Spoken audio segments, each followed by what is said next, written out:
천연기념물 원앙이 날아들었다. 시멘트에서 시작된 자연의 기적. UN 해비타트에서 서울시의 특별 대상을 수여. 청계천을 따라오는 수식어들입니다. 청계천이 복원된 지 정확히 20년째인 2025년 10월 1일. 복원 20주년 행사인 청계공존이 11월 말까지 개최 중입니다. 우연찮게 방문한 외국인들이 행사를 즐기다 옛날 청계천의 모습에 경악하고 있습니다. 지금부터 청계천의 20년을 들려드리겠습니다. 이야기 들어가기 전에 대한민국을 응원하는 넥스트 코리아를 위해 구독과 좋아요, 댓글 한 번씩 남겨주신다면 영상 제작하는데 굉장한 힘이 됩니다. 감사합니다. 안녕하세요. 저는 영국 옥스퍼드 대학교 생태보건학과 교수로 일하고 있는 앨런 모리슨입니다. 한국에 우연찮게 세미나에 오게 되면서 처음 한국에 방문하게 되었습니다. 올해 논문과 연구가 바빠 휴직을 하면서 살짝 여유가 생긴 저는 한국에 방문한 기념으로 짧은 휴가도 즐기기로 했습니다. 마침 한국의 연휴인 추석이기도 했고요. 저는 숙소 근처에 제 흥미를 사로잡는 하천을 보았습니다. 바로 청계천이었어요. 복원 20주년 행사라며 사람들이 복작거렸고 저도 그 틈에 끼게 되었습니다. 서울 시내 호텔에서 체크인을 마치고 짐을 풀었습니다. 피곤했지만 시차 적응을 위해 밖으로 나가기로 했죠. 호텔 직원이 추천해준 곳이 바로 청계천이었어요. 교수님, 지금 청계천에서 특별한 행사를 하고 있어요. 복원 20주년 기념이래요. 직원의 말에 흥미가 생겼습니다. 30년간 도시 생태 복원을 연구해온 저로서는 그냥 지나칠 수 없는 기회였거든요. 저녁 6시쯤 청계광장에 도착했습니다. 정말 많은 사람들이 모여 있더군요. 가족 단위 방문객들, 연인들, 외국인 관광객들까지 다양한 사람들이 행사를 즐기고 있었어요. 가장 먼저 눈에 들어온 건 거대한 조형물이었습니다. 나선형으로 솟아오른 은빛 구조물이 저녁 햇살을 받아 반짝이고 있었죠. 안내판을 읽어보니 클라스 올덴버그와 코시아 반부르군의 스프링이라는 작품이었어요. 다슬기를 형상화한 거라고 하더군요. 다슬기가 뭐지? 옆에 계시던 한국인 아주머니가 친절하게 설명해 주셨습니다. 맑은 물에만 사는 작은 달팽이예요. 청계천이 깨끗해졌다는 증거죠. 그 조형물 주변에 새로 설치된 목재 구조물이 보였습니다. 파빌리온이라고 쓰여 있었는데 사람들이 줄을 서서 들어가고 있더라고요. 저도 호기심이 생겨서 줄을 섰습니다. 15분쯤 기다렸을까요? 드디어 제 차례가 왔어요. 파빌리온 안으로 들어서는 순간 정말 놀랐습니다. 양쪽 벽면에 설치된 대형 스크린에서 영상이 흘러나오고 있었거든요. 왼쪽 스크린에는 과거 청계천의 모습이, 오른쪽에는 현재의 모습이 비교되어 나타나고 있었어요. 그 대비가 정말 충격적이었습니다. 과거 영상에는 시멘트로 완전히 덮인 하천이 보였어요. 아니, 하천이라고 부르기도 어려웠죠.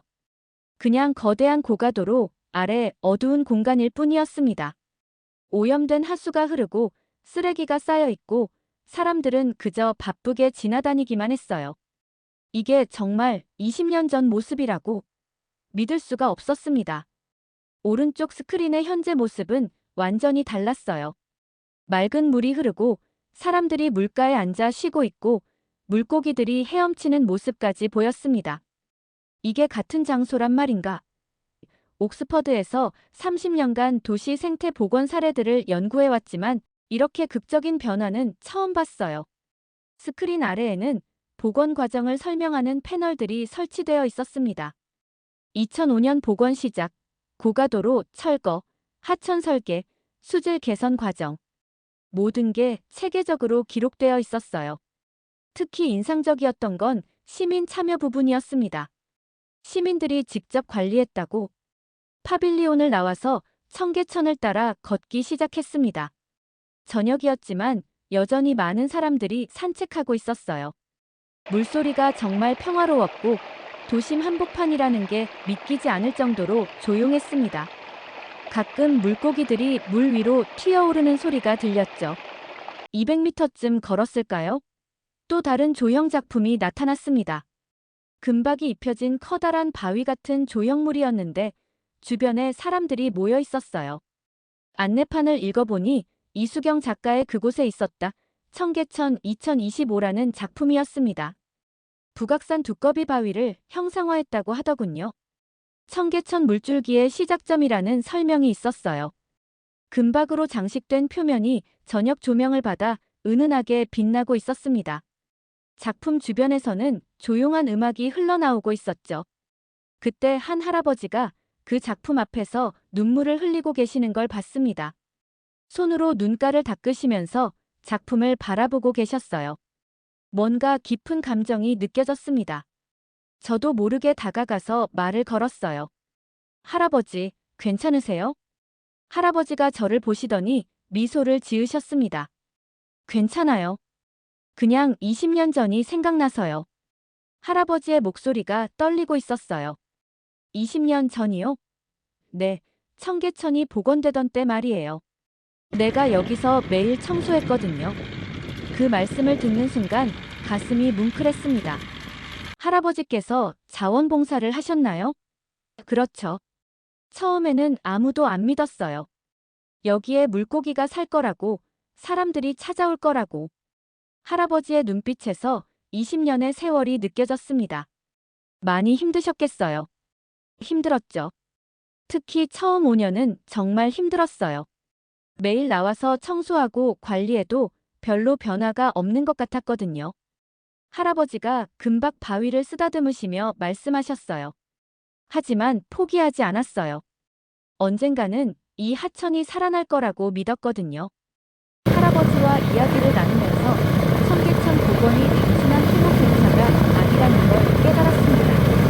이건 시민들의 헌신과 믿음이 만들어낸 기적이었어요. 정부의 정책도 중요했겠지만 할아버지 같은 분들의 20년 노력이 없었다면 불가능했을 거예요. 밤 9시가 되자 청계천의 또 다른 모습이 드러났습니다. 조명이 켜지면서 하천 전체가 환상적인 분위기로 변했어요. 하지만 화려하거나 인위적이지 않았습니다. 은은한 조명이 물의 흐름을 따라 설치되어 있어서 자연스러웠죠. 다음 날 아침 일찍 다시 청계천을 찾았습니다.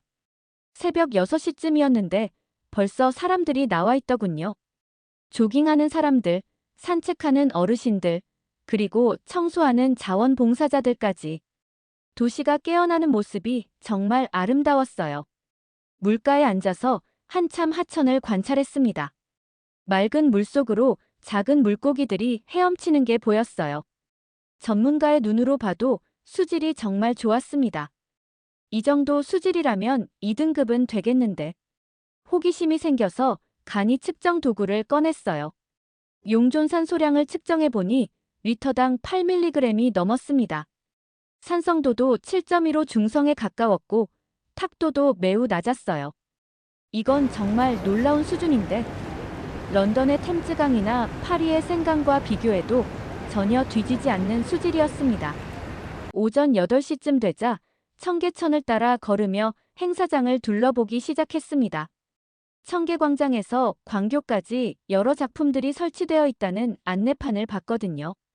첫 번째로 만난 작품은 장승태 작가의 기억의 자리였어요. 복원 전 청계천 주변에서 사용되던 오래된 의자들을 모아서 만든 작품이었습니다. 각각의 의자에는 도시의 다양한 색깔들로 랩핑이 되어 있었어요. 빨강, 파랑, 노랑, 초록. 알록달록한 색깔들이 과거의 기억을 현재로 불러오는 느낌이었죠. 의자에 앉아보니 정말 편안했습니다. 그리고 각 의자 옆에는 작은 안내판이 있었는데 이 의자들의 사연이 적혀 있었어요. 2003년부터 청계천 옆 작은 식당에서 사용하던 의자, 복원 전 마지막까지 영업했던 철물점의 의자, 이런 식으로 말이죠. 한 의자에 앉아 계신 할머니와 이야기를 나눴습니다. 여기 자주 오세요? 매일 와요. 우리 가게 의자가 여기 있거든요. 할머니가 가리킨 의자에는 3대째 이어온 포목점의 의자라고 쓰여 있었어요. 할머니 가 계셨나요? 네, 50년 넘게 했어요. 복원 때문에 가게 문을 닫았죠. 할머니의 목소리에 아쉬움이 묻어났습니다. 많이 속상하셨겠어요. 처음에는 그랬죠. 하지만 지금 보니까 잘한 것 같아요. 이렇게 아름다워졌잖아요. 조금 더 걸어가니 전형은 작가의 청계초록 눈길 손길이 나타났습니다. 청계천에 자생하는 식물들을 점토로 표현한 드로잉 작품이었는데 평면이 아니라 입체적으로 튀어나와 있었어요. 만져볼 수 있게 되어 있었죠. 손으로 만져보니 정말 신기했습니다. 촉각으로 식물의 형태를 느낄 수 있었거든요. 인맥의 결, 줄기의 굵기, 꽃잎의 섬세함까지. 시각이 아닌 촉각으로 자연을 경험하는 게 새로웠어요. 옆에서 한 아이가 엄마와 함께 작품을 만지고 있었습니다. 엄마, 이게 진짜 식물이에요? 아니야, 점토로 만든 거야. 하지만 진짜 식물을 보고 만든 거래. 아이가 신기한 듯 계속 만지면서 웃고 있었어요. 오전 10시쯤 되자 사람들이 더 많아지기 시작했습니다.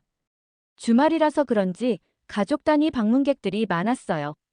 아이들은 물가에서 놀고, 부모들은 벤치에 앉아 쉬고, 어르신들은 천천히 산책하고. 정말 평화로운 풍경이었습니다. 임근영과 전재봉 작가의 청계유석 작품도 인상적이었어요. 재생 알루미늄으로 만든 구조물인데 하천의 돌들을 형상화한 거였습니다. 햇빛을 받으면 반짝이면서 물에 비친 그림자가 정말 아름다웠어요. 작품 설명을 읽어보니 도시에서 버려진 알루미늄을 재활용해서 만들었다고 하더군요. 자원순환의 의미를 담았다. 청계천 복원의 철학과 일맥상통하는 작품이었어요. 버려진 것들에 새 생명을 불어넣는다는 점에서 말이죠. 정오쯤 되어서 가장 감동적인 순간을 경험했습니다. 임정민 작가의 청계천 조우 작품 근처를 지나가는데 갑자기 하늘에서 새떼가 날아와 청계천에 내려앉는 거예요. 원앙과 백로였습니다. 주변 사람들이 모두 멈춰서서 새들을 바라봤어요. 조용히 사진을 찍거나 그저 감탄하며 지켜보고 있었죠. 한 아저씨가 옆에서 속삭였습니다. 교수님, 저 원앙이 천연 기념물이에요. 20년 전에는 상상도 못했던 일이죠. 정말요? 천연 기념물이 도심에 온다고요? 네, 몇 년 전부터 매년 찾아와요. 여기가 안전하다는 걸 아는 거죠. 아저씨의 설명을 들으면서 청계천 복원의 의미가 더욱 명확해졌습니다. 이건 단순히 물리적 공간을 복원한 게 아니라 생태계 전체를 되살린 거였어요.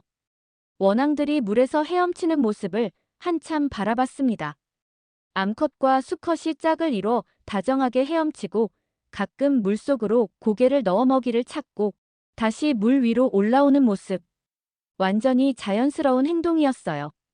백로는 물가 돌 위에 서서 물고기를 노리고 있었습니다. 한참을 기다리더니 순식간에 부리를 물속에 넣어 작은 물고기를 잡아먹었어요. 완벽한 사냥 성공이었죠. 주변 관람객들이 작은 환호성을 냈습니다. 점심시간에 청계천 근처 식당에서 식사를 했습니다.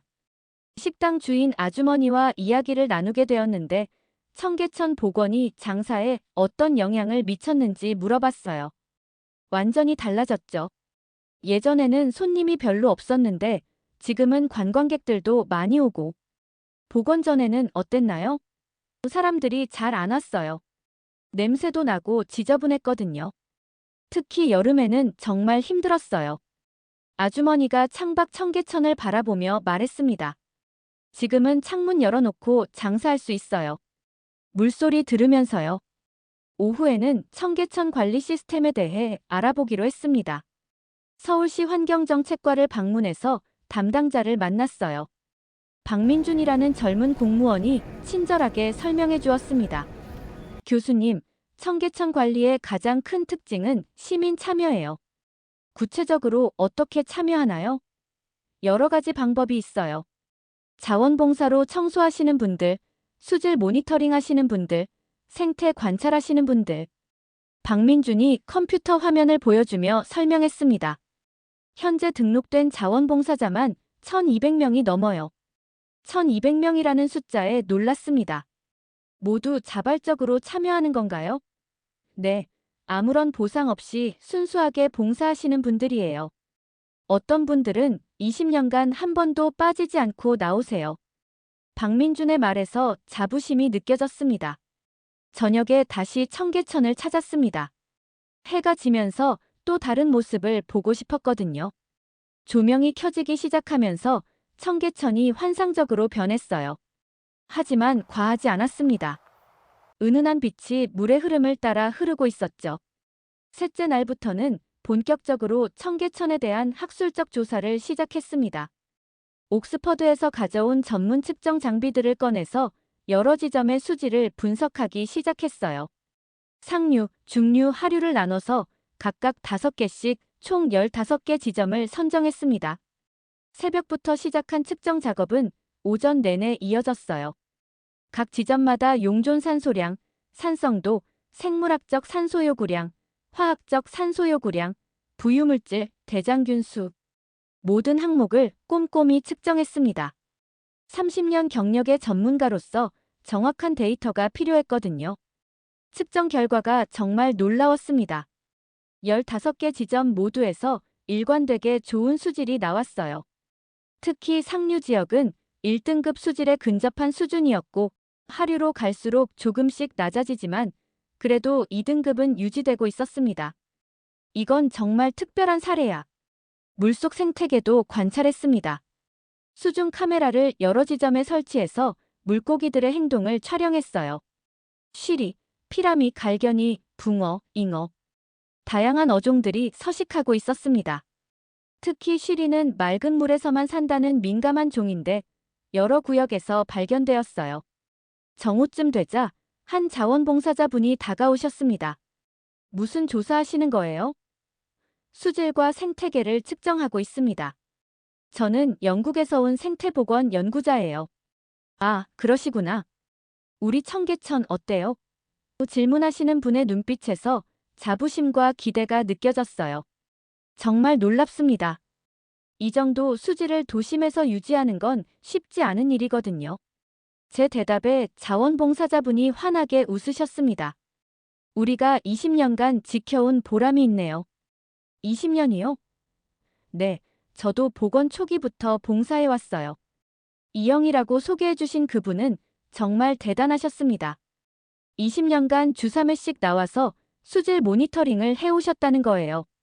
처음에는 구청에서 교육을 받았는데 지금은 우리끼리 공부해서 하고 있어요.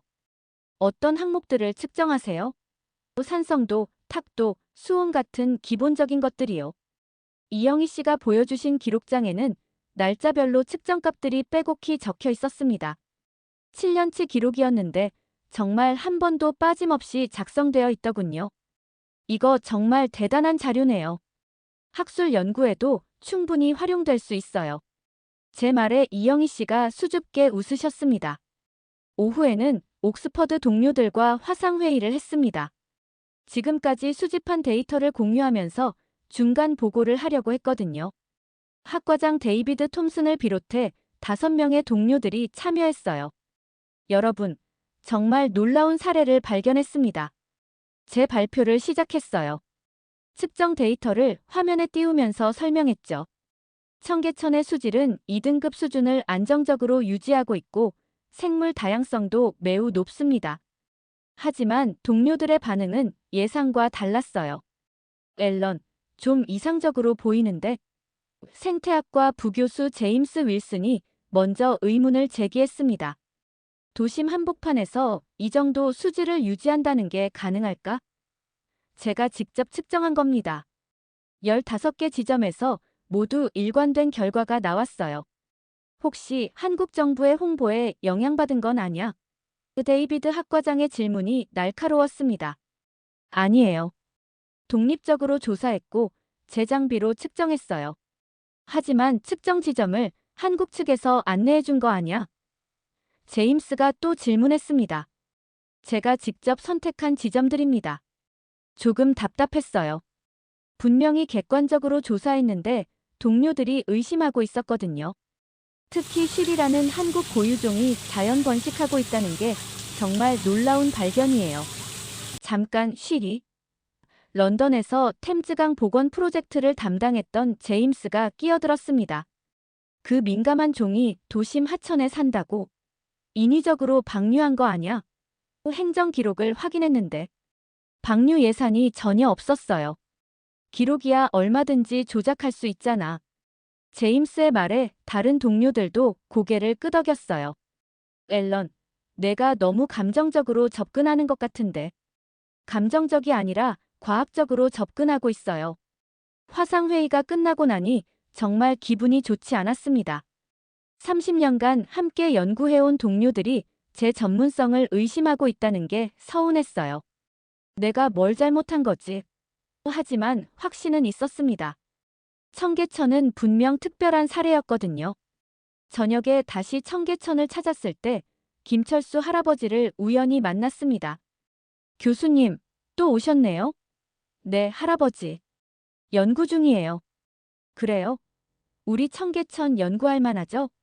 할아버지의 자랑스러운 표정이 인상적이었어요.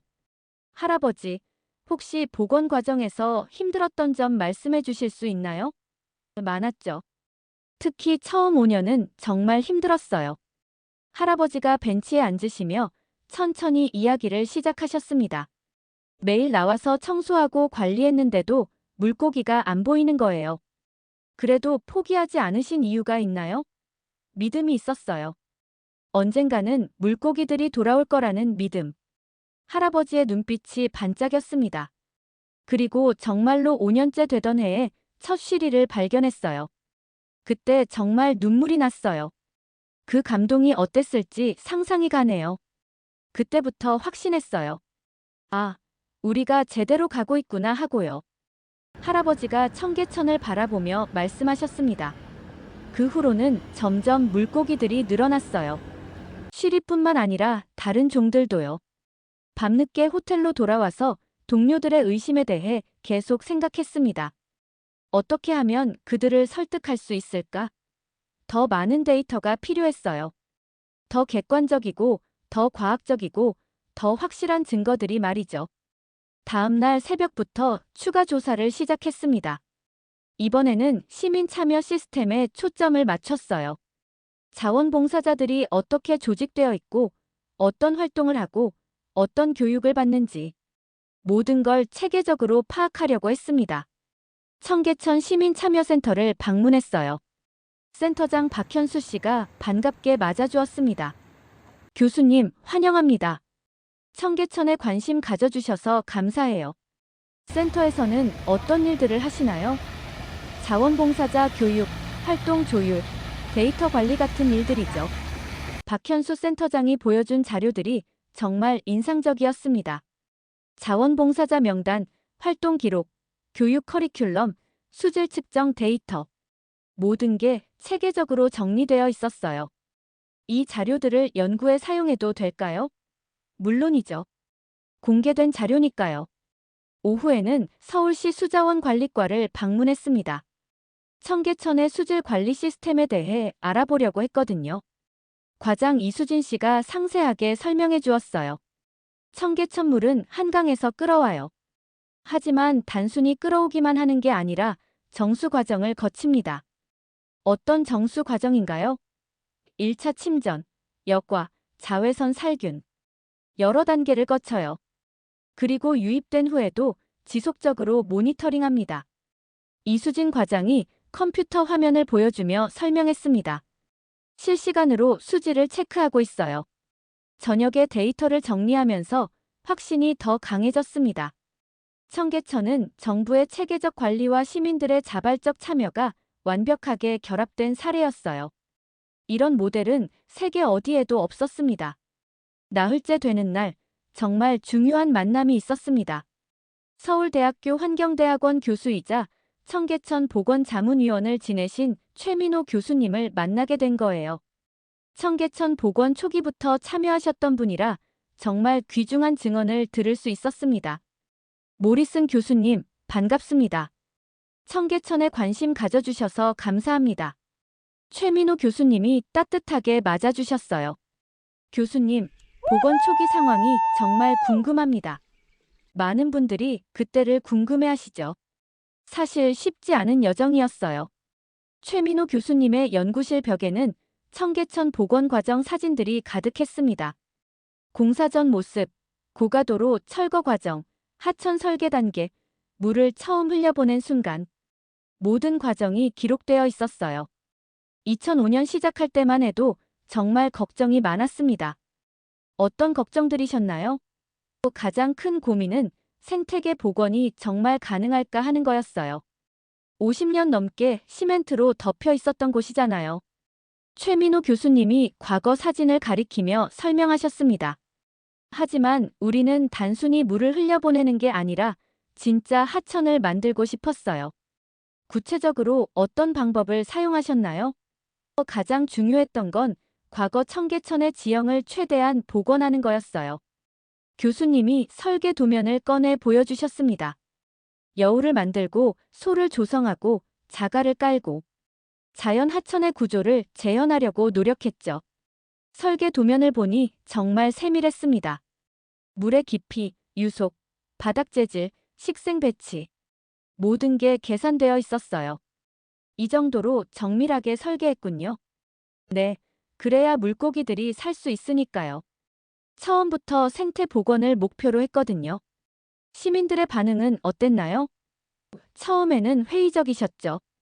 고가도로 없애면 교통이 마비될 거다. 물만 흘려보내면 뭐하나 이런 반응들이 많았어요. 교수님이 씁쓸하게 웃으셨습니다. 하지만 김철수 할아버지 같은 분들이 계셨어요. 할아버지를 아시는군요. 물론이죠. 복원 초기부터 매일 나오셔서 청소하시고 관리하셨어요. 공무원도 아닌데 말이에요. 최민호 교수님의 목소리에 존경심이 묻어났습니다. 그분 같은 시민들이 없었다면 청계천은 성공하지 못했을 거예요. 오후에는 생물 다양성에 대한 구체적인 데이터를 받았습니다. 최민호 교수님이 20년간 축적한 조사 기록이었는데 정말 방대한 자료였어요. 어류, 조류, 곤충, 식물. 모든 생물군의 변화가 연도별로 정리되어 있었습니다. 20년간 총 35종의 어류가 관찰되었습니다. 교수님이 표를 보여주시며 설명했어요. 복원 첫 해에는 5종 뿐이었는데 매년 증가해서 지금은 이 정도예요. 쉬리는 언제 처음 발견됐나요? 2019년입니다. 복원 14년 만이죠. 그렇게 오래 걸렸군요. 네, 쉬리가 서식하려면 수질뿐만 아니라 여울 구조도 완벽해야 하거든요. 교수님이 쉬리 서식지 사진을 보여주셨습니다. 자연스럽게 형성된 여울에서 발견됐어요. 우리가 설계한 대로 자연이 완성된 거죠. 조류 데이터도 놀라웠습니다. 현재 82종의 조류가 관찰되고 있습니다. 이 중 천연기념물이 5종이에요. 원앙도 그 중 하나죠? 맞아요. 그리고 황조롱이, 새매도 가끔 보여요. 도심 한복판에서 맹금류까지 관찰된다는 게 정말 놀라웠습니다. 저녁에 옥스퍼드로 2번째 보고를 했습니다. 최민호 교수님께 받은 20년 데이터를 포함해서 더 상세한 자료를 준비했어요. 하지만 동료들의 반응은 여전히 회의적이었습니다.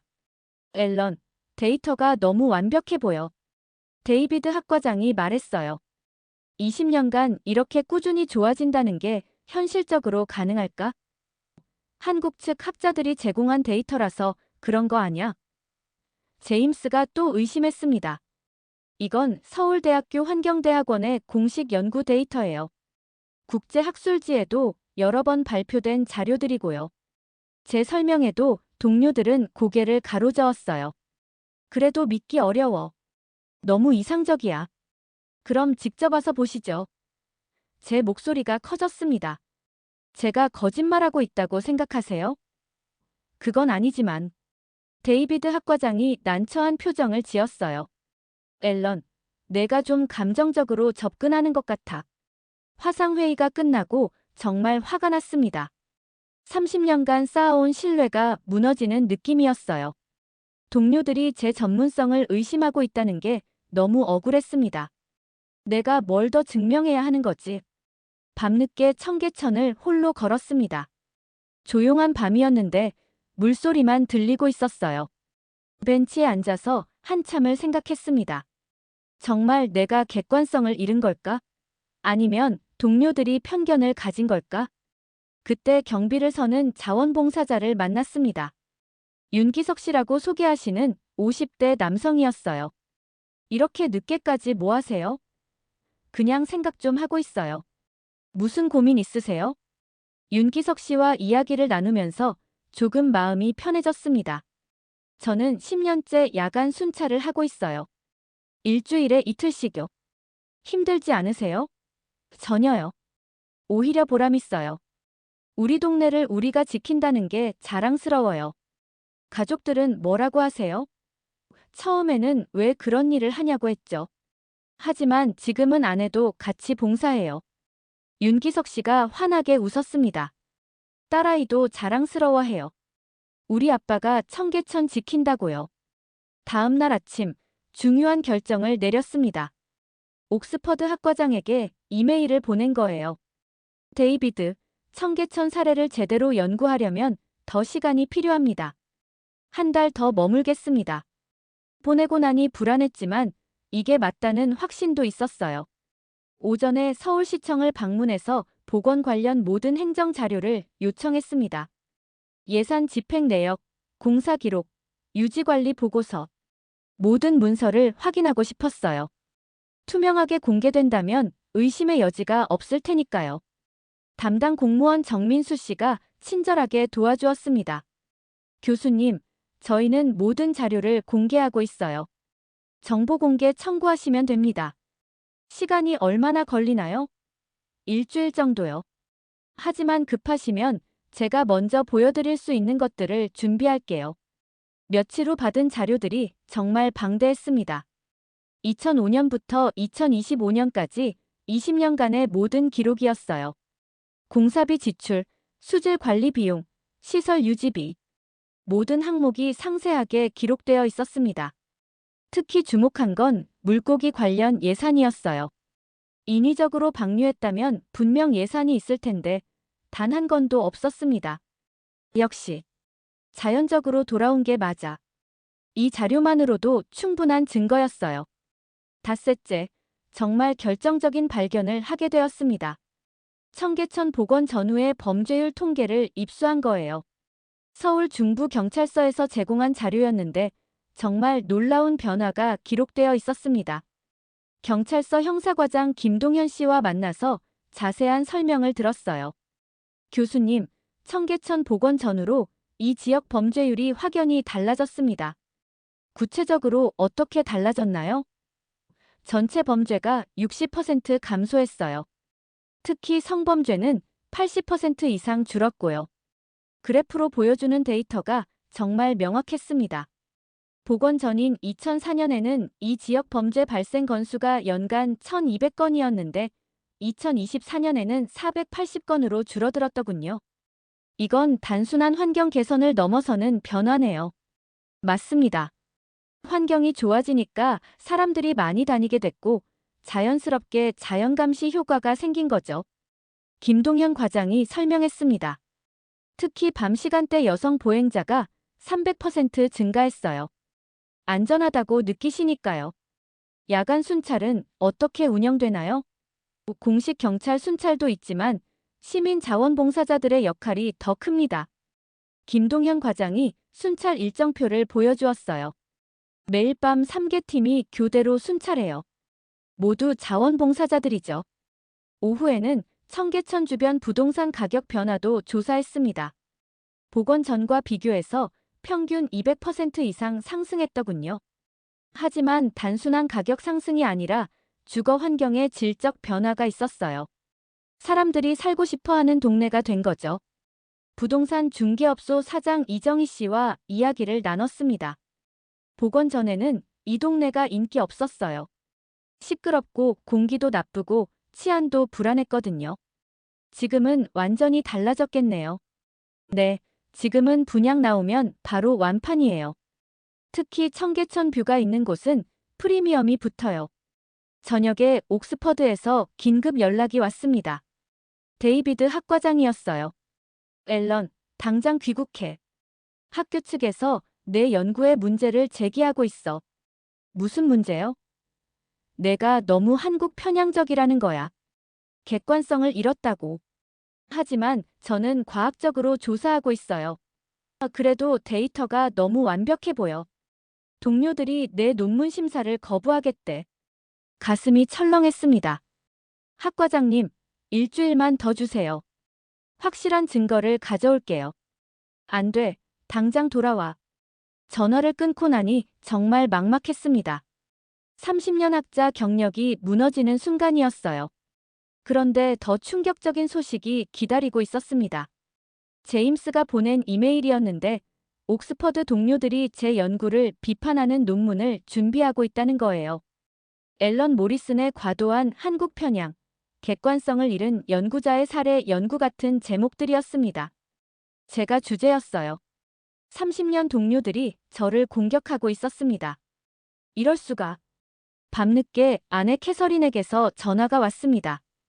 여보, 뭐 하는 거예요? 학교에서 연락받았어요. 당신이 이상하게 행동한다고. 캐서린, 나는 제대로 연구하고 있어. 그래도 경력 망치려고요? 30년 쌓아온 명성이 하루아침에 무너지는 거 안 보여요? 하지만 청계천은 정말 특별한 사례야. 세계가 배워야 할. 당신만 그렇게 생각하는 것 같은데요. 캐서린의 목소리가 높아졌습니다. 동료들은 모두 의심하고 있잖아요. 당장 돌아와요. 전화가 끊어졌습니다. 아들 조나단에게서도 문자가 왔어요. 아빠, 대학 친구들이 이상한 얘기를 해. 우리 아빠가 한국에서 뭔가 이상한 연구를 한다고. 빨리 돌아와줘. 가족까지 걱정시키고 있다는 생각에 가슴이 아팠습니다. 새벽까지 잠을 이루지 못했어요. 정말 내가 틀린 걸까? 객관성을 잃은 걸까? 하지만 지금까지 수집한 모든 데이터가 머릿속을 스쳐 지나갔습니다. 수질 측정 결과, 생물 다양성 조사, 시민 참여 시스템, 범죄율 감소. 모든 게 객관적 증거였어요. 다음 날 아침, 김철수 할아버지를 다시 찾아갔습니다. 제 고민을 털어놓았어요. 할아버지, 저는 청계천이 정말 특별하다고 생각해요. 하지만 아무도 믿어주지 않아요. 왜 안 믿는데요? 데이터가 너무 완벽해서 오히려 의심한대요. 그럼 직접 보라고 하세요. 할아버지가 단순하게 말씀하셨습니다. 우리는 20년간 이걸 지켜왔어요. 거짓말할 필요가 없어요. 하지만 제 경력이. 교수님, 진실이 중요해요. 아니면 경력이 중요해요? 할아버지의 질문에 답할 수 없었습니다. 잠시 침묵이 흘렀죠. 저도 비슷한 경험이 있어요. 할아버지가 천천히 말씀하셨습니다. 복원 초기에 매일 여기 나와서 청소했는데 사람들이 비웃더라고요. 쓸데없는 짓 한다. 미쳤다. 이런 말들을 많이 들었어요. 그래도 포기하지 않으셨잖아요. 왜냐하면 나는 진실을 알고 있었거든요. 이 하천이 살아날 수 있다는 걸 믿었어요. 할아버지가 제 어깨를 토닥이셨습니다. 교수님도 진실을 보셨잖아요. 그럼 끝까지 가세요. 오후에 최민호 교수님을 다시 찾아갔습니다. 제 상황을 설명드렸어요. 교수님, 어떻게 해야 할까요? 모리슨 교수님, 과학자는 진실 앞에 정직해야 합니다. 최민호 교수님이 단호하게 말씀하셨습니다.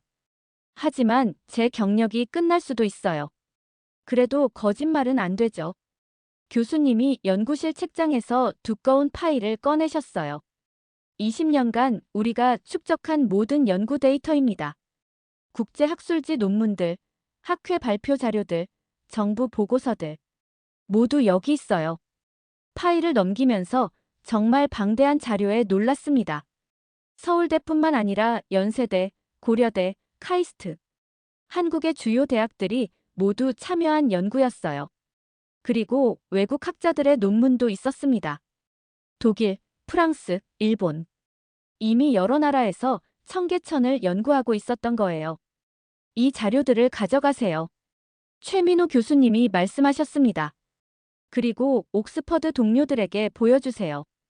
이건 한 명의 편향된 연구가 아니라 수십 명의 학자들이 20년간 축적한 과학적 증거입니다. 저녁에 호텔로 돌아와 자료들을 정리하기 시작했습니다. 정말 엄청난 양이었어요. 150편이 넘는 학술 논문, 30개의 학회 발표, 50개의 정부 보고서, 모두 청계천의 성공을 증명하는 객관적 자료들이었습니다. 여섯째 날, 옥스퍼드에서 최후 통첩이 왔습니다. 데이비드 학과장이 공식 이메일을 보낸 거예요. 앨런 모리슨 교수에게. 학교 측 결정에 따라 즉시 귀국할 것을 명령합니다. 이를 따르지 않을 경우 징계위원회에 회부될 수 있습니다. 정말 끝인 것 같았어요. 더 충격적인 내용이 이어졌습니다. 교수의 청계천 연구는 학과 공식 프로젝트에서 제외됩니다. 또한 현재 진행 중인 논문 심사도 보류됩니다. 객관성과 학문적 엄밀성에 대한 검증이 필요하다고 판단됩니다. 30년 경력이 무너지는 순간이었어요. 점심때 제임스에게서 긴 이메일이 왔습니다. 앨런, 미안하지만 솔직하게 말할게. 내가 객관성을 완전히 잃었어. 한국에 가서 뭔가 특별한 대우를 받은 거 아냐? 아니면 너무 외로워서 환상을 보는 건 아니고. 가장 친한 동료가 제 인격까지 의심하고 있었습니다. 더 견디기 힘든 건 동료들이 준비하고 있는 비판 논문의 초안을 받은 거였어요. 도시생태보건연구에서의 확증 편향 앨런 모리슨 사례 연구라는 제목이었습니다. 제가 연구 대상이 된 거죠. 내용을 읽는데 눈물이 났어요. 모리슨 교수는 30년 경력의 저명한 학자였으나 청계천 사례에서 심각한 확증 편향을 보였다. 한국 측이 제공한 데이터만을 선택적으로 수용하고 비판적 검증을 소홀히 했다. 이는 학자로서의 기본 윤리를 위반한 것이다. 제 평생이 부정당하는 느낌이었습니다. 오후에 영국 생태학회에서도 공식 서한이 왔어요. 앨런 모리슨 교수의 최근 연구 활동에 대해 심각한 우려를 표명한다. 회원 자격 정지를 검토하겠다. 25년간 몸담아온 학회에서 쫓겨날 위기였습니다. 저녁에 캐서린이 다시 전화를 걸어왔습니다. 이번에는 울고 있었어요. 여보, 제발. 이제 그만해요. 조나단이 대학에서 왕따를 당하고 있어요. 친구들이 우리 아빠가 이상한 사람이라고 놀린대요. 캐서린. 당장 돌아와요. 가족이 더 중요하잖아요. 전화를 끊고 나니 정말 모든 게 무너지는 것 같았습니다. 경력도 명성도 가족의 신뢰까지 모두 잃어가고 있었어요. 호텔방에 혼자 앉아서 한참을 울었습니다. 30년 학자 인생이 이렇게 끝나는 건가 싶었죠. 밤 10시쯤 청계천을 홀로 걸었습니다. 마지막으로 작별 인사를 하고 싶었어요. 내일 비행기를 예약해야 했거든요. 물소리만 조용히 들리는 밤이었습니다. 벤치에 앉아서 한참을 눈물을 흘렸어요. 그때 누군가 다가오는 소리가 들렸습니다. 김철수 할아버지였어요. 교수님, 이렇게 늦게 왜 여기 계세요? 할아버지, 저 내일 영국으로 돌아가요. 벌써요? 연구는 다 끝났나요? 아니요. 포기하는 거예요. 할아버지가 제 옆에 앉으셨습니다. 무슨 일이에요? 모든 상황을 설명드렸어요. 동료들의 의심, 학교의 명령, 가족의 걱정. 할아버지가 조용히 듣고 계시더니 천천히 말씀하셨습니다. 교수님, 진실은 언젠가 밝혀져요. 하지만 제 인생이 끝났어요. 아니에요. 시작일 수도 있어요. 할아버지의 말씀이 이해되지 않았습니다. 무슨 뜻이세요? 나도 20년 전에 모든 걸 포기하고 싶었어요. 사람들이 비웃고 가족들이 반대하고.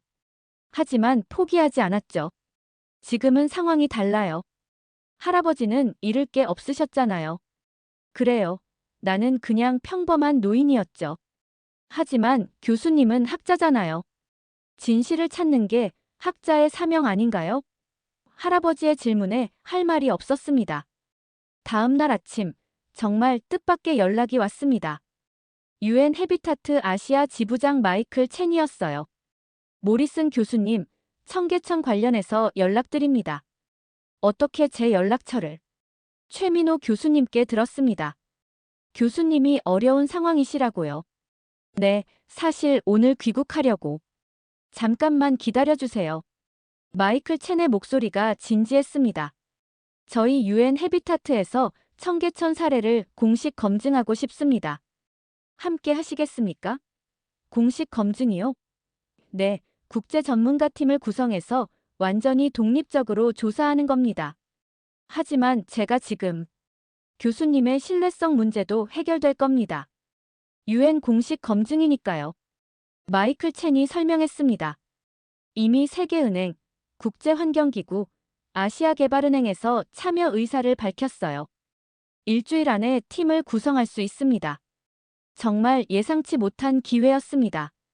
하지만 제 학교에서 UN 공식 프로젝트입니다. 학교에서 거부할 수 없어요. 마이클 첸이 자신있게 말했습니다. 오히려 옥스퍼드의 명예가 될 겁니다. 바로 데이비드 학과장에게 연락했습니다. 학과장님, UN 헤비타트에서 공식 제안이 왔어요. UN에서? 네, 청계천 국제 공동 검증 프로젝트예요. 제가 영국 측 대표로 참여하길 원한대요. 전화 너머로 학과장이 당황하는 소리가 들렸습니다. 잠깐. UN 공식 프로젝트라고? 네, 이미 여러 국제기구들이 참여 의사를 밝혔대요. 학과장이 잠시 생각하더니 말했습니다. 일주일만 더 시간을 줄게. 하지만 UN 공식 검증이라는 확인서를 받아와. 오후에 UN 헤비타트 아시아 지부를 방문했습니다. 강남에 있는 사무실이었는데 마이클 첸 지부장이 직접 맞아주었어요. 모리슨 교수님, 환영합니다. 이미 국제 전문가팀 구성을 시작했어요. 회의실에 들어가니 화상으로 여러 전문가들이 연결되어 있었습니다. 세계은행의 도시개발 전문가, 국제환경기구의 생태학자, 아시아개발은행의 정책 분석가. 모두 각 분야 최고 전문가들이었어요. 청계천은 정말 특별한 사례입니다. 세계은행 전문가가 말했습니다. 만약 이게 사실이라면 전 세계 도시들에 적용할 수 있는 모델이 되겠죠. 그래서 철저한 검증이 필요합니다. 마이클 첸이 강조했습니다. 모든 의심을 불식시킬 수 있도록요.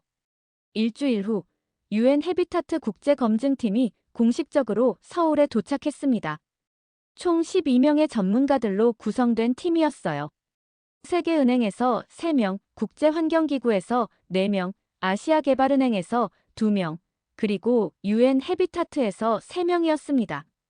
각국에서 온 최고의 전문가들이었죠.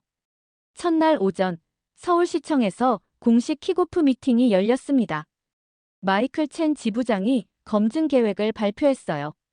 우리는 완전히 독립적으로 조사할 것입니다. 한국 측의 간섭 없이 우리가 선택한 방법으로 우리 장비로 측정하겠습니다. 서울시 관계자들도 모두 동의했습니다. 검증 기간은 일주일입니다. 마이클 첸이 계속 설명했어요. 수질, 생물 다양성, 시민 참여 시스템, 사회 경제적 효과. 모든 측면을 검증하겠습니다.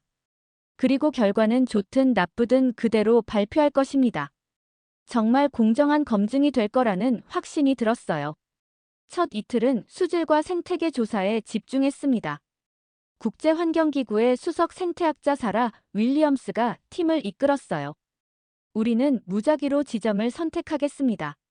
사라가 지도를 펼치며 말했습니다. 한국 측이 추천하는 곳 말고 우리가 직접 선택할 거예요. 20개 지점을 무작위로 선정해서 측정했습니다. 각 지점마다 스위스제 최신 장비로 정밀 측정을 진행했어요. 저도 함께 참여하면서 긴장했습니다. 만약 제 측정값과 다르게 나오면 어떡하지? 하지만 걱정할 필요가 없었어요. 이틀간의 측정 결과가 제 조사와 거의 일치했습니다. 놀랍군요. 사라 윌리엄스가 데이터를 검토하며 말했어요. 20개 지점 모두에서 2등급 이상 수질이 나왔어요.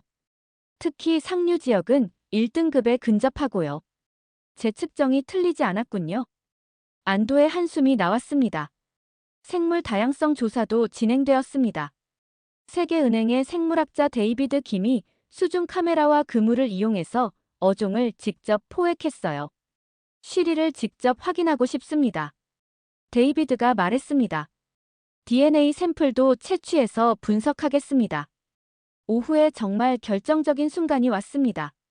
데이비드 팀이 쉬리 여러 마리를 포획한 거예요. 이게 정말 쉬리가 맞나요? 맞습니다. 최민호 교수님이 확인해 주었습니다. 한국 고유종 쉬리예요. 데이비드가 조심스럽게 DNA 샘플을 채취했습니다. 셋째 날에는 시민 참여 시스템을 조사했습니다. 아시아개발은행의 사회정책 전문가 리나 파텔이 담당했어요. 무작위로 시민들을 선택해서 인터뷰하겠습니다. 리나가 청계천을 찾은 시민 50명을 무작위로 선정했습니다. 인터뷰 결과가 정말 일관되게 나왔어요. 대부분의 시민들이 청계천 복원을 긍정적으로 평가했고 많은 분들이 자원봉사 경험이 있었습니다. 이 정도 시민 참여는 정말 드물어요. 리나가 감탄하며 말했습니다. 자발적이고 지속적이라는 게 놀라워요. 넷째 날, 정말 감동적인 일이 벌어졌습니다. 갑자기 태풍 예보가 나온 거예요. 강한 바람과 폭우가 예상된다는 기상청 발표였습니다. 검증을 중단해야 하나? 마이클 첸이 걱정스럽게 말했어요. 그런데 오후부터 태풍이 시작되면서 놀라운 광경이 펼쳐졌습니다. 시민들이 자발적으로 청계천으로 나온 거예요. 자원봉사자들이 비를 맞으며 쓰레기를 치우고 혼자 계신 어르신들을 안전한 곳으로 대피시키고 서로를 돕고 있었습니다. 이건 정말 사라 윌리엄스가 말을 잇지 못했어요. 빗속에서 시민들이 서로 우산을 씌워주고 젖은 옷을 나눠 입히고 따뜻한 음료를 나눠주는 모습. 정말 아름다운 공동체의 모습이었습니다.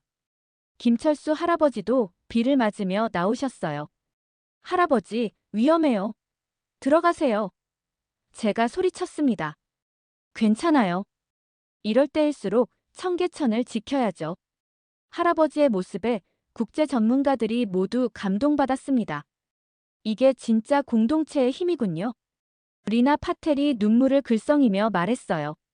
교과서에서만 보던 시민 참여가 여기 있네요. 태풍 속에서도 청계천을 지키는 시민들의 모습이 모든 의심을 불식시켰습니다. 닷새째 되는 날, 쉬리 DNA 분석 결과가 나왔습니다. 한강 상류 쉬리와 98% 일치한다는 거였어요. 이건 자연이동의 명백한 증거입니다. 데이비드 김이 발표했습니다. 인위적으로 방류한 게 아니라 스스로 찾아온 거예요. 여섯째 날에는 경제 적사회적 효과를 조사했습니다. 범죄율 감소, 부동산 가격 변화, 관광객 증가, 일자리 창출. 모든 데이터가 긍정적이었어요. 이건 단순한 환경 복원을 넘어서는 도시 재생 모델입니다. 세계은행 전문가가 평가했습니다. 마지막 날, 최종 검증 회의가 열렸습니다. 일주일간의 조사 결과를 종합하는 자리였어요. 12명의 전문가들이 각자 의견을 발표했습니다. 모두가 청계천 복원의 성공을 인정했어요. 이건 세계적 모델이 될 만합니다. 마이클 첸이 최종 결론을 발표했습니다. 수질, 생태계, 시민 참여, 사회경제적 효과. 모든 측면에서 성공적입니다. UN 해비타트는 청계천의 특별 대상을 수여하겠습니다. 그 순간 정말 눈물이 났습니다. 일주일간의 긴장이 한순간에 풀렸어요. 옆에 계시던 김철수 할아버지가 제 손을 꼭 잡아주셨습니다. 교수님, 축하해요. 진실이 밝혀졌어요. 검증 결과 발표 다음 날, 전 세계 언론이 청계천 소식을 보도하기 시작했습니다. UN 해비타트, 서울 청계천의 특별 대상 수여, 도심 생태 복원의 세계적 모델 인정, 시멘트에서 생명으로 20년의 기적 헤드라인들이 쏟아져 나왔어요. 옥스퍼드에서도 연락이 왔습니다. 데이비드 학과장이었어요. 앨런, 정말 축하해. 우리가 미안했어. 학과장님, UN 공식 검증 결과를 봤어. 내가 옳았어. 우리가 편견을 가지고 있었던 거야. 학과장의 목소리에서 미안함이 느껴졌습니다. 제임스도 사과 이메일을 보냈어요. 앨런, 정말 미안해. 내가 너무 회의적이었어. 템즈강 프로젝트에 청계천 모델을 적용하고 싶어. 자문해 줄 수 있어?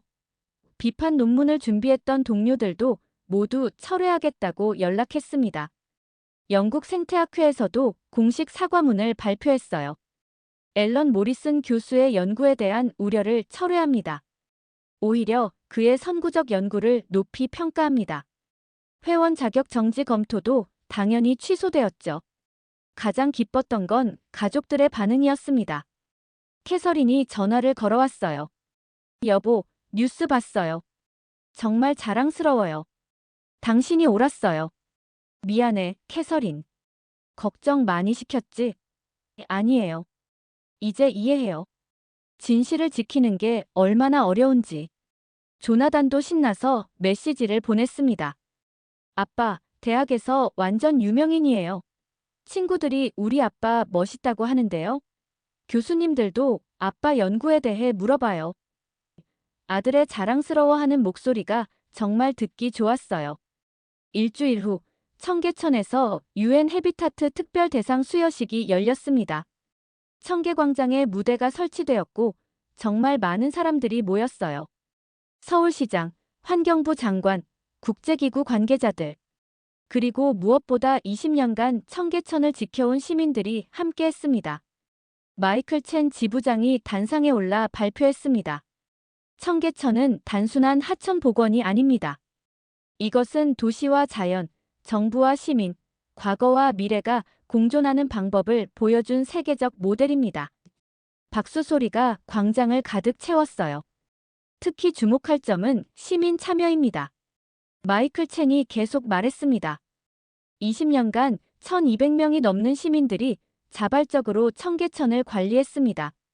이것이 진정한 공존의 의미입니다. 그 말에 자원봉사자들이 일어나서 박수를 받았어요. 김철수 할아버지가 대표로 무대에 오르셨습니다. 할아버지의 눈에 눈물이 가득했어요. 20년 전 처음 여기 나왔을 때는 아무도 안 믿었어요. 하지만 포기하지 않았습니다. 그리고 오늘 이렇게 할아버지가 말을 잇지 못하고 눈물을 흘리셨습니다. 저도 발표 기회를 얻었습니다. 저는 처음 청계천을 봤을 때 의심했습니다. 너무 완벽해 보였거든요. 솔직하게 고백했어요. 하지만 일주일간 조사하면서 깨달았습니다. 이건 기술의 승리가 아니라 사람의 승리라는 것을요. 김철수 할아버지를 비롯한 시민들의 20년 헌신, 최민호 교수님을 비롯한 학자들의 과학적 접근, 서울시의 지속적 관리. 이 모든 것이 조화를 이뤘기에 가능했습니다. 제 말에 청중들이 고개를 끄덕였어요. 수여식이 끝나고 복원 20주년 행사의 마지막을 장식하는 프로그램이 시작되었습니다. 이수경 작가의 금박 두꺼비 바위 앞에서 음악 공연이 열렸어요. 전통 국악과 현대 음악이 어우러진 아름다운 선율이었습니다. 공연 중에 정말 마법 같은 순간이 찾아왔습니다. 원앙대가 하늘에서 날아와 청계천에 내려앉은 거예요. 마치 축하하러 온 것 같았습니다. 관중들이 모두 숨을 죽이고 그 광경을 지켜봤어요. 오브라 아키텍츠의 커넥션 파빌리온에서는 시민 참여 프로그램이 진행되었습니다. 사람들이 스마트폰으로 스프링 조형물의 조명 색깔을 바꾸며 즐거워했어요. 빨강, 파랑, 노랑, 초록. 알록달록한 빛깔들이 청계천을 물들였습니다. 저녁이 되자 청계천 전체가 은은한 조명으로 빛났습니다. 하지만 화려하지 않았어요. 자연스럽고 평화로웠습니다. 사람들은 천천히 걸으며 대화를 나누고 아이들은 물가에서 놀고 어르신들은 벤치에 앉아 쉬고 계셨어요. 김철수 할아버지와 마지막으로 청계천을 걸었습니다. 할아버지, 20년 노력이 헛되지 않았죠? 그럼요. 세계가 인정했잖아요. 할아버지가 환하게 웃으셨습니다. 하지만 교수님, 이건 끝이 아니에요. 무슨 말씀이세요? 시작이에요. 이제 전 세계 도시들이 청계천을 배우러 올 거예요. 우리가 보여줘야죠. 진짜 공존이 뭔지 말이에요. 할아버지의 말씀에 깊은 의미가 담겨 있었습니다. 다음 날 런던, 파리, 뉴욕, 도쿄에서 연락이 왔습니다. 모두 청계천 모델을 자기 도시에 적용하고 싶다는 내용이었어요. 템즈강, 센강, 허드슨강, 스미다강. 세계 주요 도시들이 청계천에서 희망을 본 거죠. 옥스퍼드 대학교에서는 청계천 연구센터 설립을 결정했습니다. 제가 센터장을 맡기로 했어요. 한국과 영국을 오가며 도시 생태 복원을 연구하고 교육하는 센터였습니다. 귀국 전날 청계천을 마지막으로 찾았습니다. 복원 20주년 행사는 끝났지만 청계천은 여전히 아름다웠어요. 맑은 물이 흐르고 물고기들이 헤엄치고 새들이 날아들고 사람들이 평화롭게 산책하고 이게 진짜 공존이구나. 혼자 중얼거렸습니다. 자연과 인간이, 과거와 현재가, 예술과 일상이 함께 흐르는 공간. 청계천은 더 이상 하천이 아니라 희망의 상징이었습니다. 비행기에서 창밖을 내다보며 생각했습니다. 청계천이 준 가장 큰 교훈은 무엇이었을까? 기술도 아니고 예산도 아니었어요. 바로 사람이었습니다. 진심으로 자연을 사랑하고 끝까지 포기하지 않고 함께 지켜나가는 사람들의 힘.